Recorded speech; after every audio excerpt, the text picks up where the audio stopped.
Welcome back to Territory Wildlife Park here in Australia. I'm with Adam Yates and we're at the Ulu Sandbar. There's so many interactive things to do here.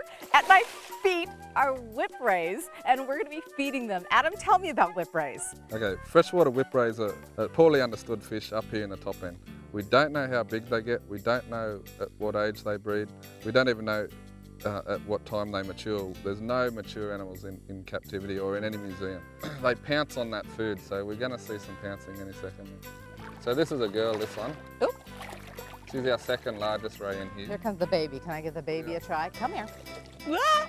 You say they're in the stingray family, so can they sting or bite? Absolutely. The predator for a freshwater whipray is a bull shark, and this is the piece of equipment they use to defend them. Oh my Lord!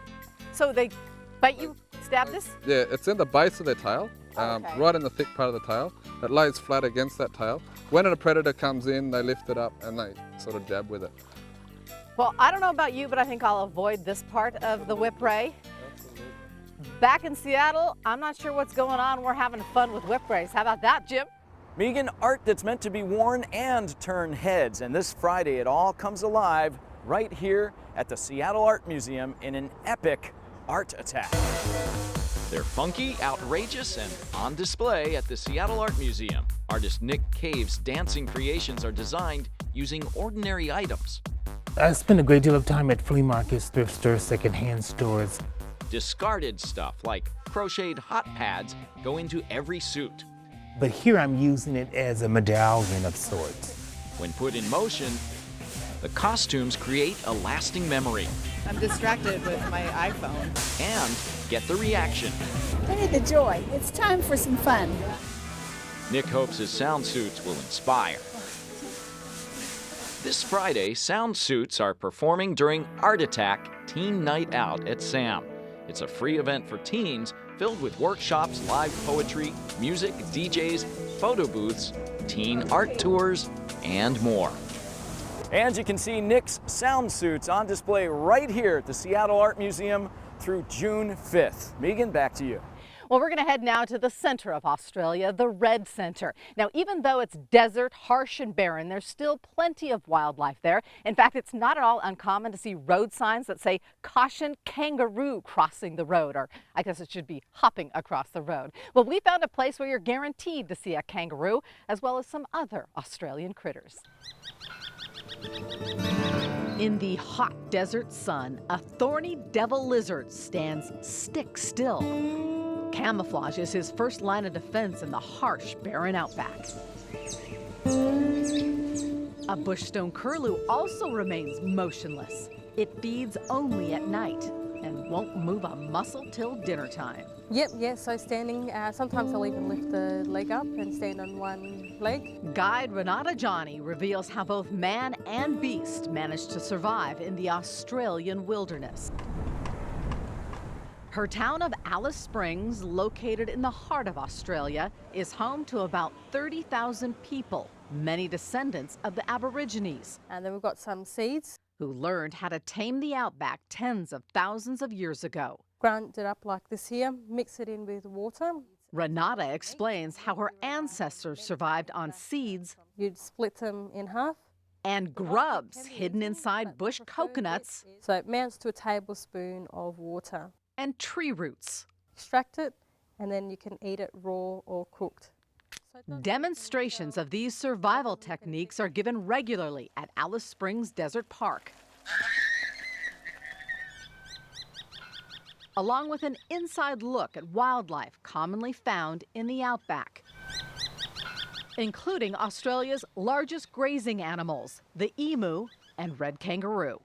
And we've got quite a few of them here. We started off with a small number of them, and now we've got lots of them. Kangaroos live in mobs and can be very aggressive. Males thinking about picking a fight rise up on their hind legs, like this guy's doing. Thankfully, he determines our photographer isn't a threat and backs off. As for the females, they maintain balance in the mobs and can actually choose the sex of their babies. So if there's lots of males in a group, then they'll have a female. They've got a lot of female, they'll have a male, which they've actually done now. That's a male Joey there, crammed inside his mother's pouch. Soon he'll make his getaway into the desert, where it's sparse and dry, but rich with life.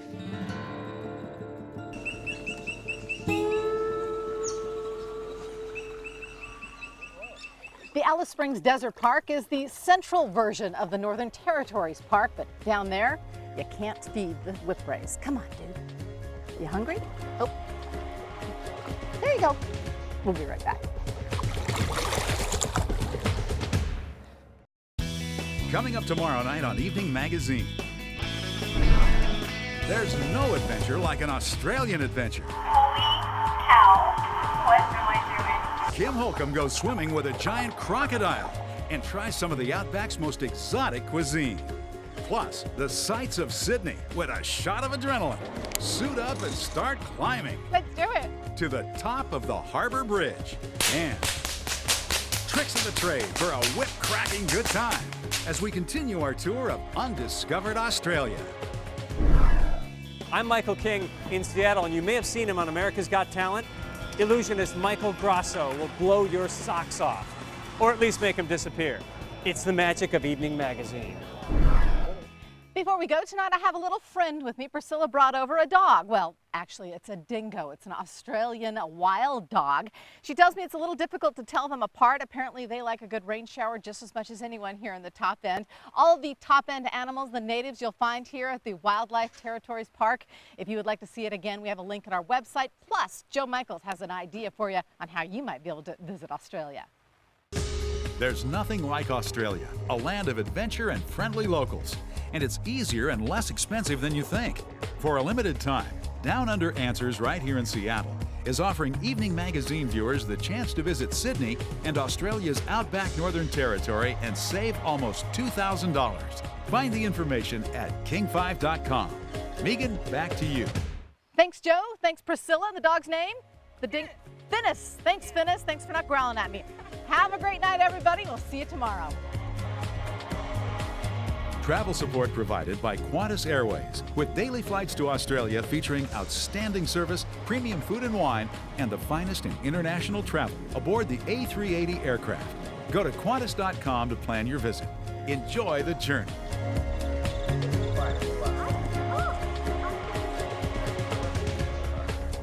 Everybody freaks out.